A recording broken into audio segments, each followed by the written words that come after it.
సాక్షాత్తుగా శ్రీమన్నారాయణుడే రాముడిగా కృష్ణుడిచ్చాడు. అందులో ఇప్పుడు బదలాగా పోతే అంటే దశరథ మహారాజు పుత్ర శ్రీరామచంద్రాయ రామచంద్ర స్వామి వచ్చారు. సాక్షాత్ శ్రీమన్నారాయణ సోవర ఎవరయ్యా అంటే శ్రీనారాయణ రాముడిగా మహారాజు సాధు లక్ష్మీ స్వరూపి సీతాదేవి వచ్చింది కాబట్టి విష్ణుమూర్తి అనే శంకు చక్రములు ఉంటాయి. జలం లోపల ఇట్లయితే శంకు చక్రం ఉంటాయి కానీ శంకు చక్రంగా ఉన్నటువంటి స్వామివారి శక్తిని చక్రాలు శ్రీమన్నారాయణ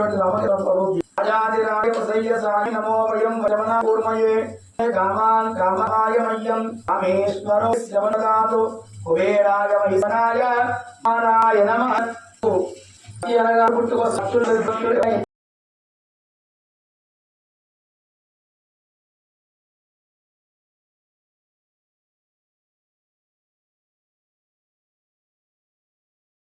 ఛత్రి ఉంటే ఆ యొక్క పొడుగుగా స్వామివారికి ఏమైనా పెద్దలు ఏదైనా మహర్షులు కానీ వేద పండితులు కానీ వేద వస్త్రం స్వాధంగా స్వాహానం చేయడానికి పెద్ద పొడుగులు పట్టుకుంటారు. అదేవిధంగా స్వామివారికి అనంతుడే అంటే మనకు అంటే విష్ణు సరిపడుతుంది. ఆ అనంతుడే స్వామివారికి పట్టుకున్నాడు. అటువంటి అనంతుని పడుగులు ఆహ్వానం చేసుకొని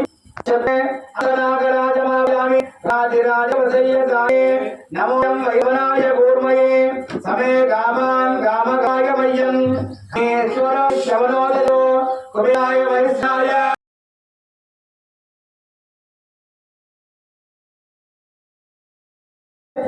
ఏది ఆవరణమే కిరీటం ఆవరణం అన్నమాట.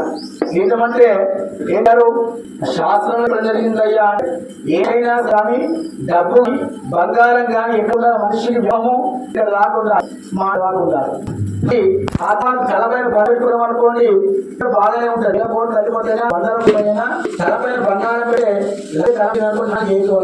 ఒక్క మూకి మాత్రమే రాజులకు మాత్రం అధికారం ఉంది కాబట్టి ఆదివంశులు అందరికీ కూడాను బంగారు కిరీటం సమర్పిస్తారు. పెద్దగా ఉండి సమర్పిస్తారు. రాజులకు మాత్రమే బంగారు సమర్పించి దాన్ని ఏమంటే మొదలు అంటారు.